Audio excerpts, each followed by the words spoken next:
ఏదైనా సినిమాకి సంబంధించి పోస్టరో ట్రైలరో టీజరో రిలీజ్ అయితే ఇంకేముంది, నెటిజన్లు ఊరుకుంటారా? ఆ టీజరు ఆ పోస్టర్ వెనకాలన్న స్టోరీకి సంబంధించి ఫుల్ వాళ్ళ సొంతంగా కథలల్లేస్తూ ఉంటారు. ఎగ్జాక్ట్లీ ఇప్పుడు అలాగే దేవరా పోస్టర్కి సంబంధించి హాట్ టాపిక్గా మారిపోయింది సోషల్ మీడియా అంతటా కూడా.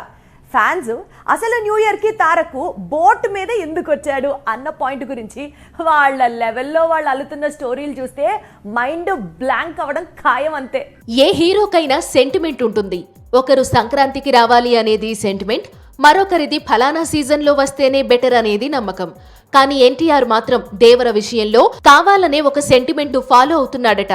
అందుకు 2023 వరకు వెళ్లి రావాల్సి ఉంటుంది. లాస్ట్ ఇయర్ సంక్రాంతికి రిలీజ్ అయి మంచి వసూళ్లను అందుకున్న సినిమాల్లో వాల్తేరు వీరయ్య ఒకటి. ఈ సినిమాకు సంబంధించిన ఓ పోస్టర్ను కూడా సరిగ్గా దేవరలాగే ఉంటుంది. సో జూనియర్ కూడా ఇప్పుడు సెంటిమెంట్ను రిపీట్ చేస్తూ బోటెక్కాడని చెప్పుకొస్తున్నారు. దేవర పోస్టర్తో పాటు నాగ చైతన్య నటిస్తున్న కొత్త చిత్రం తండేల్ పోస్టర్ కూడా ఇప్పుడు ట్రెండింగ్లోకి వచ్చింది. అందుకు కారణం జయ కూడా ఇలా బోట్ పైనే స్టిల్ ఇచ్చాడు. ముందుగా దేవర మూవీ రిలీజ్ ఉంది. ఈ మూవీ కనుక బ్లాక్ బస్టర్ అయితే 2024లో బోట్ పై చాలా మంది హీరోలు కనిపించే అవకాశం ఉందని నెటిజన్స్ చెబుతున్నారు.